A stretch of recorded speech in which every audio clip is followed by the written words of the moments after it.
Hi viewer, please watch, like, share and subscribe our YouTube channel. There is a lot of practice material available on our YouTube channel. Thank you. Question 1. You will hear a telephone conversation between a customer and a sales assistant for a mail order company. First, you have some time to look at questions 1 to 6.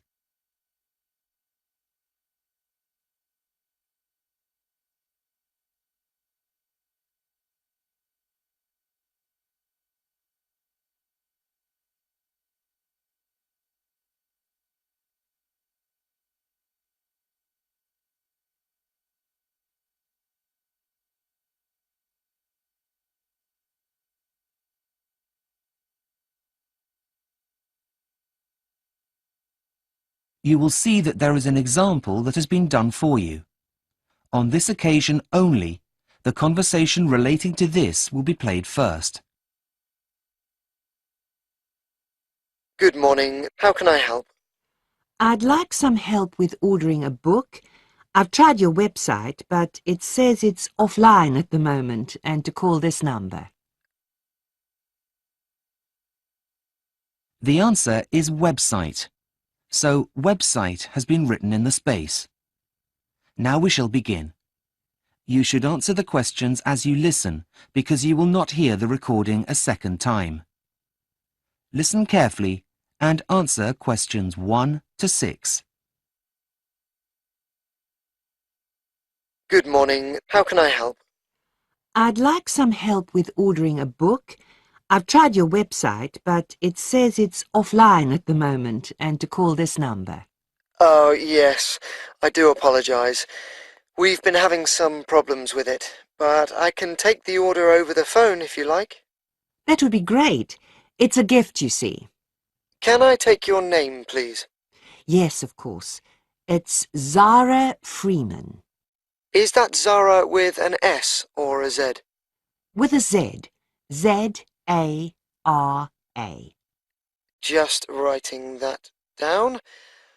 Right. What was the title of the book you'd like me to order? I think it's called Future Words. No, hang on. Sorry. That's Future Worlds. Okay, just typing that in. I can't seem to find it. Do you know the name of the author? I'll do a search.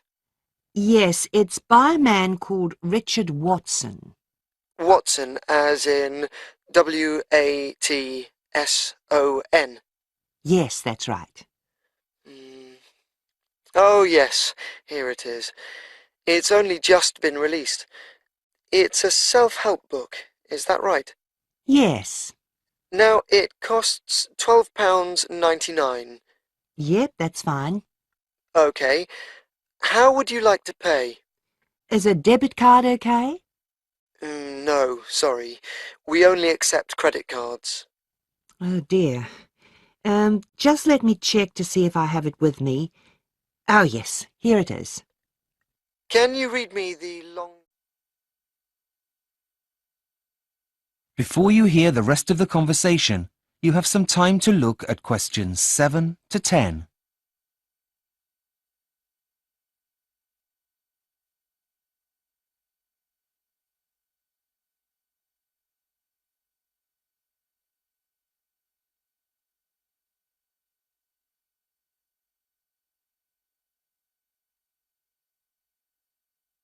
Now listen and answer questions 7 to 10. Right, almost done. Now, I just need the delivery details. Right, I've got my friend's address here. It's 62 Green Gardens, London, N22. Just typing that in. 52 Green Gardens.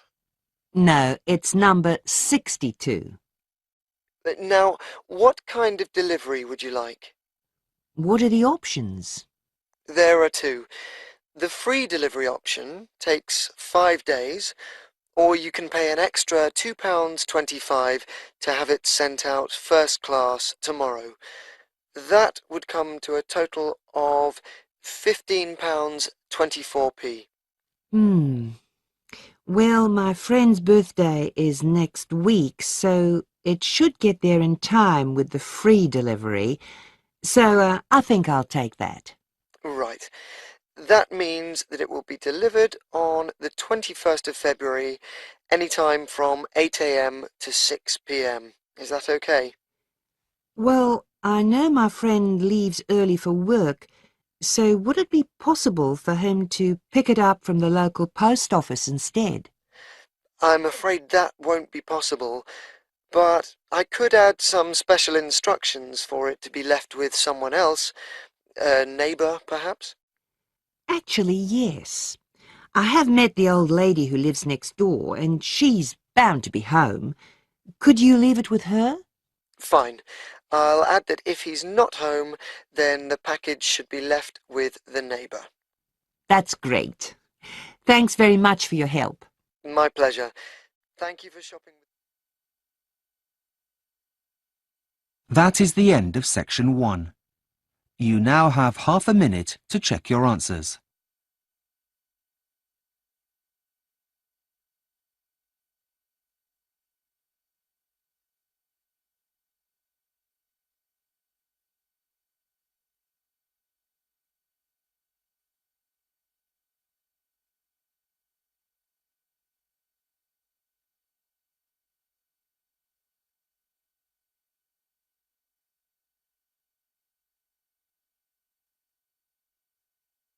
Section 2.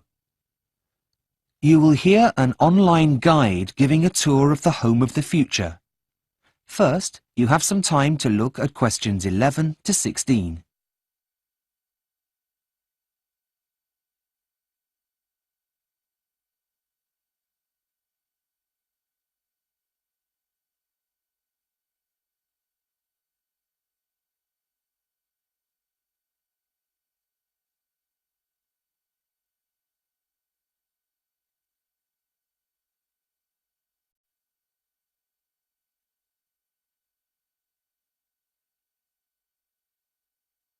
Now listen and answer questions 11 to 16. Welcome to the Homes of the Future online website. I will be your virtual guide around the homes you could soon be living in. Let's begin our tour in the bedroom. Firstly, the bed is programmed to gently rock you awake in the mornings. There'll be no more rude awakenings by an alarm clock, and it will also know what time you need to wake up, as it will get that information directly from your personal digital assistant, that is, your PDA, which will be inserted into you. Let's move to the wardrobe. Those are your musical shoes that generate music while you walk. The music will change according to how fast you're walking. Calm music for a relaxing stroll, and faster beats for when you're in a hurry. You'll feel like you're walking on air. What's more, your clothes are also intelligent. They sense how you're feeling and then change colour. The fabric that they're made of also converts your body heat into a low-voltage electricity generator for some of the gadgets that are now inside you, like your PDA, for example. Moving on to the bathroom. So, after waking up, you need a shower.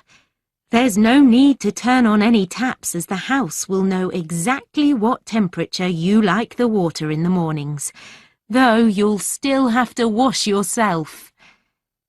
From the bathroom, we move into the kitchen. Now, we've all had that horrible feeling when you can't find your keys just as you're about to go out. Well, in the home of the future, you wouldn't need to panic. All you need to do is an internet search.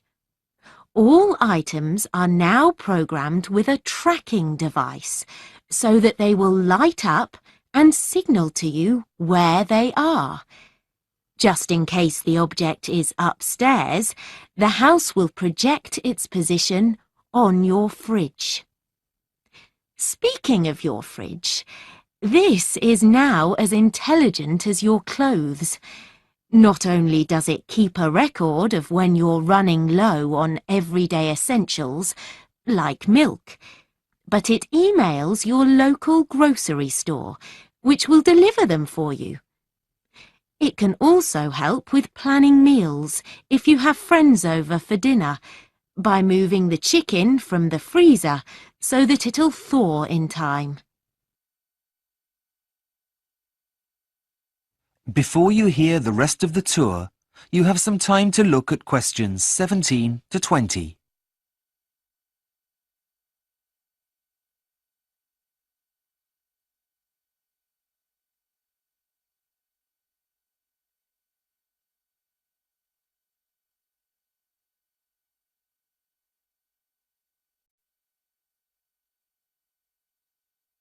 Now listen and answer questions 17 to 20. Lastly, here we are in the living area, which you'll be pleased to hear is still the heart of the family home. Let's enter the room. Now, to the left of the entrance is the main seating area, with a sofa, and directly opposite the entrance is an armchair. The sofa backs onto the wall, and the armchair faces to the left, across the coffee table, to a blank wall. So, where is the TV, I hear you ask? Well, this entire wall is the television.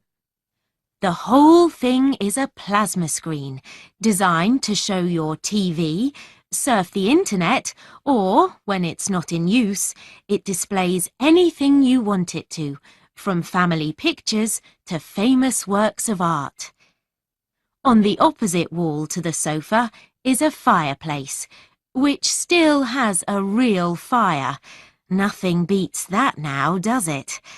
But the rug in front of the fire now also monitors the temperature and either opens or closes the chimney so as not to overheat the room. It still has its normal uses though. As you can see, the cat likes it very much and is curled up on it, happy as can be. What else is on offer? Well, for entertainment, the family still reads books, so there is a bookcase on the wall to the right of the entrance. But what about the computer? Well, it's inside your head and powered by those intelligent clothes you're wearing. Imagine this. As you're sitting relaxing on the armchair, you'll be able to reach out and put your hot drink on the coffee table in front of the armchair. You suddenly remember that you need to send work an email. That same coffee table, holding your cup, is also a touch-sensitive keyboard for you to type your email and then click send. All you need to do to activate it is say email, and the image of a keyboard will appear. Well, I hope you've enjoyed your tour around the home of the future and that you'll come visit again soon. Bye-bye. That is the end of section 2. You now have half a minute to check your answers.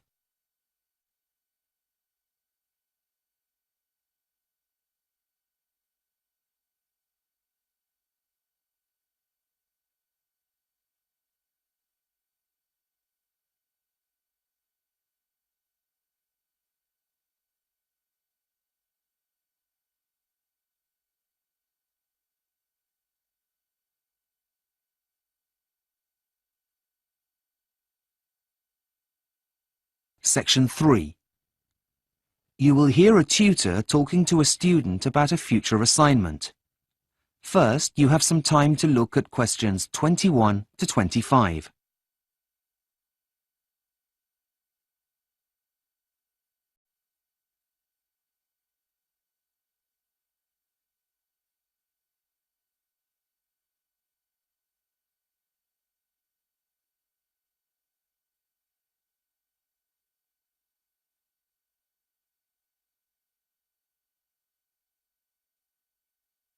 Now listen carefully and answer questions 21 to 25. Hi, Professor James. Have you got a minute? You see, I'm having a bit of trouble getting started on my graduate employability assignment. Well, okay, as long as it doesn't take longer than 10 minutes, as I have a meeting to get to at 3:30. Yep, fine. It shouldn't take long at all. Okay, Sally. Tell me what you've done so far, and we'll go from there. Well, as you suggested, I chose 3 local businesses and contacted them via telephone to introduce myself. That's good. Well, the thing is, I couldn't get past the secretary of 2 of them. Do you have any suggestions? What about following up with a letter stating what time you'll be calling again? Oh, that's a good idea. I hadn't thought of that. So, tell me about the one you have contacted. Right. Well, he was very helpful, actually. He received the survey I emailed him and has already sent it back. I've had a very quick look at it, but haven't had a chance to write it up yet. So far, so good. Carry on. Well, apart from that, I've also found a lot of statistics that exist on the starting salaries graduates begin on once they finish studying. There's some really interesting stuff out there. Did you know, for example, that your average engineer earns nearly as much as a medical graduate? Yes, I did. Gosh, I had no idea. Having second thoughts about a career in human resources, are we? No, but I was surprised. Anyway, getting back to where I was, I've gone to the library, but the books you recommend have already been taken out. Apart from one, that is. It's called A Starting Success. I haven't read it yet, but I've taken it out and it's on my list of things to do. Have you come up with a plan yet? Yes, and I've written my hypothesis as well as my introduction, but that's where I've got stuck. I don't really know how I'm going to be able to present all of the information, as there's so much of it. Before you hear the rest of the conversation, you have some time to look at questions 26 to 30.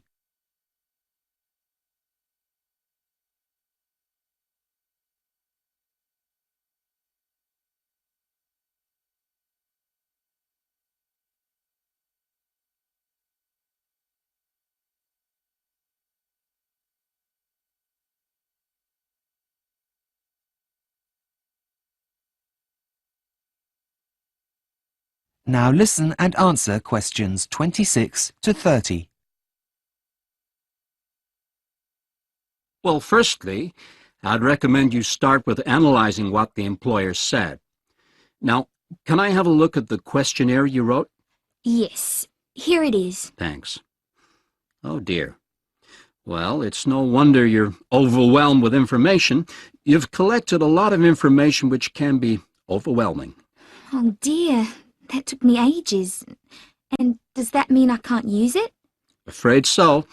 But don't worry, if you've got a pen and paper, I'll quickly give you some pointers, and then you can rejig it to get the information you're looking for.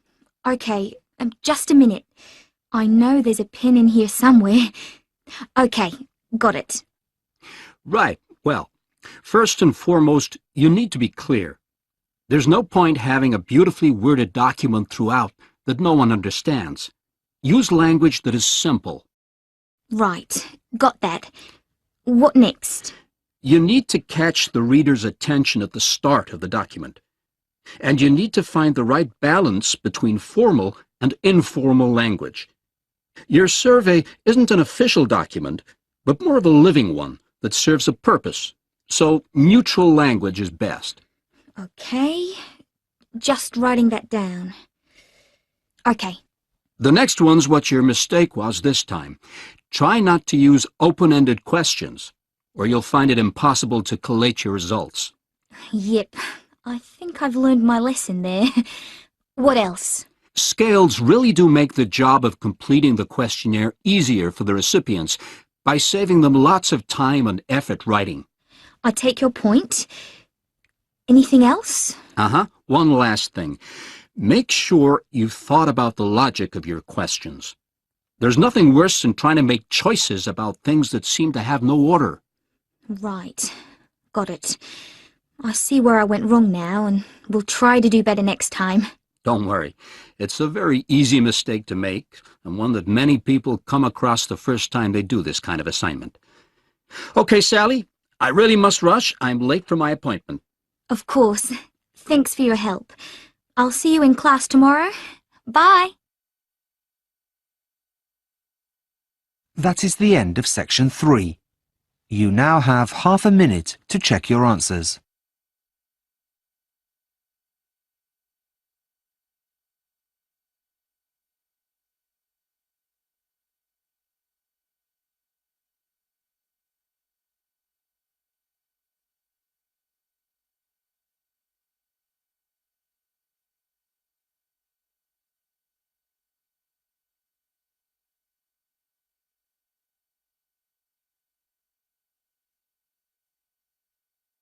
Section 4.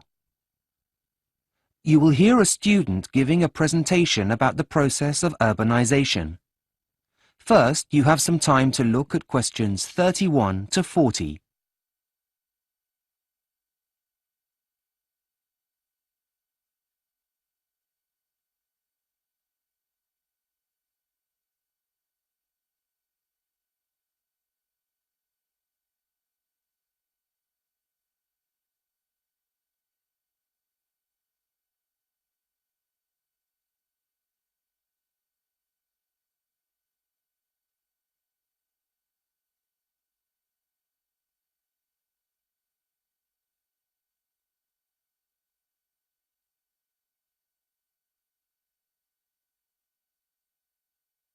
Now listen carefully and answer questions 31 to 40. Hi, good morning everyone. I'm here today to present my findings on the process of urbanisation and its impact on the environment. As you know, urbanisation involves the movement of people from the countryside to the cities. As this process continues, the cities of the world continue to grow. I will demonstrate how this growth is eating away at the planet's most fertile land. My research has focused on 2 studies that looked at land use in the United States. These have shown that since its independence, only 3% of all land in the United States has been built on. However, the same studies have also shown that the resulting loss of productive land is comparatively much greater.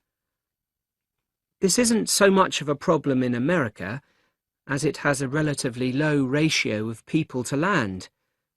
However, most other countries are not so blessed, the impact of which could have dire consequences for the future.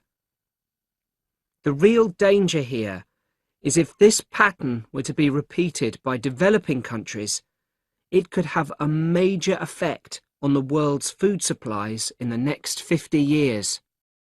In order to reach this conclusion, several research methods were adopted. A group of scientists in the United States used a weather satellite that normally maps moonlit cloud cover at night. However, on nights when there were no clouds, they used the satellite to map the generation of heat from city lights. They then took the data and divided land use into 3 categories: urban, semi-urban, and non-urban land use.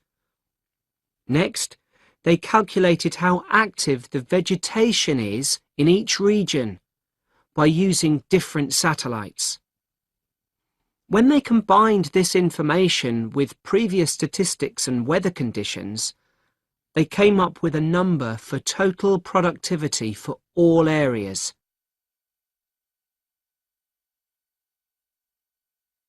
So what did the results of this process of land classification show? Well, firstly, They proved that although only a tiny percentage of the land in the United States is urbanized, and 29% of land is used for agricultural purposes, the land which has been built on actually has the best soils. These were independently corroborated by a second team of scientists in San Francisco, whose results show that this process is happening even faster in the southeastern corner of the United States. This means that land that is extremely productive from an agricultural point of view is being taken over by lawns, golf courses, and a few scattered trees. As a direct result of urbanization, the researchers in San Francisco calculated that every year 91 million tons of plants are lost in the US. So what does this mean for the future? Well, I have come up with some of my own ideas for practical solutions. Countries should calculate whether urbanization is happening on their fertile lands too, especially if they have large populations compared to the amount of land available, like India and China, for example. If it is, then every effort should be made to stop the process from happening. This can be done in many ways. One of them is to stop investing in the infrastructure of those areas. If people don't have the facilities they need, they won't want to live there. But in my opinion, the main solution here is to offer people financial incentives to move away from fertile land to areas that are less valuable in agricultural terms. I hope you've enjoyed my presentation this morning. Thanks for your kind attention. I will now take any questions if you have. That is the end of section 4. You now have half a minute to check your answers.